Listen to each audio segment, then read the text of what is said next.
ক'ৰ পৰা আহিছিলে আপুনি? মই মোৰ ঘৰ হাৰিমুৰা। হয় তো মই আছিলোঁ আচলতে সেই মাজজাকিলি হয় তাৰে পৰা আহি নেপালীকুটি হৈ হয় তাতে তেল গাড়ীৰ তেল কম আছে, তেল ভৰাব গৈছোঁ। তাৰপিছত এতিয়া ডিপু কোদালটোৰ ডিপুখনত যে মই তেল ভৰাবলৈ যাম, হয় তেনেকৈ আহি আছোঁ খুব কম স্পীডত। তাৰপিছত এখন ট্ৰেক্টৰ মাটি ভৰ্তি ট্ৰেক্টৰ মানে কোন দিশৰ পৰা আহি আছিলে? সিহঁতে সেই ইফালৰ পৰা আহি আছে, গোৱালপাৰা দিশৰ পৰা। গোৱালপাৰাৰ আৰু আপুনি মাটিয়া দিশৰ পৰা মই আহিছে? মাটিয়া ৰাস্তাৰ পৰা আহি গৈ আছোঁ।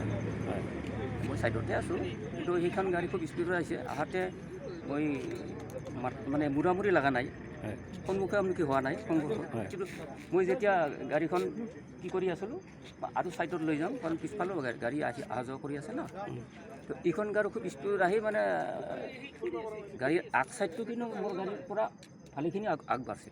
তাৰপিছত এনেকৈ তেৰা কৰাতে একদম ডালাটো ধাচ কৰি মাৰি থৈ ওলাইছে। তাৰপিছত গাড়ীখন ৰাখিব কোৱাতে ৰাখছে।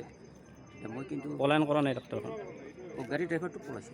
গাড়ীৰ ড্ৰাইভাৰটো পলাইছে? সৰু বাচ্চা চলি। আৰু ট্ৰেক্টৰখন? ট্ৰেক্টৰখন থানাত লৈ গ'ল। থানাত লৈ গৈছে। অঁ, গাড়ীত কোন কোন আছিলে? আৰু গাড়ীত মোৰ লগত আৰু দুজন আছিল, বয়সীয়া দুজন আছিলে? হয়। মোৰ লগত সন্মুখৰ চিটত এজন আৰু বেক চিটত এজন আছিল। দুখ পাইছে নেকি? মই একো দুখ পোৱা নাই। দুখ পোৱা নাই ন?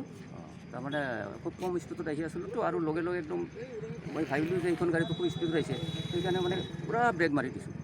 হয় পৰাপক্ষত গাড়ীখন প্ৰায় ড্ৰপে হৈছে, এনেকুৱা অৱস্থাতে মাৰি হেৰি কৰিছে। কাৰণ মই স্পীডত যোৱা হ'লেতো আৰু মানে কিবা হৈ গ'লোঁ।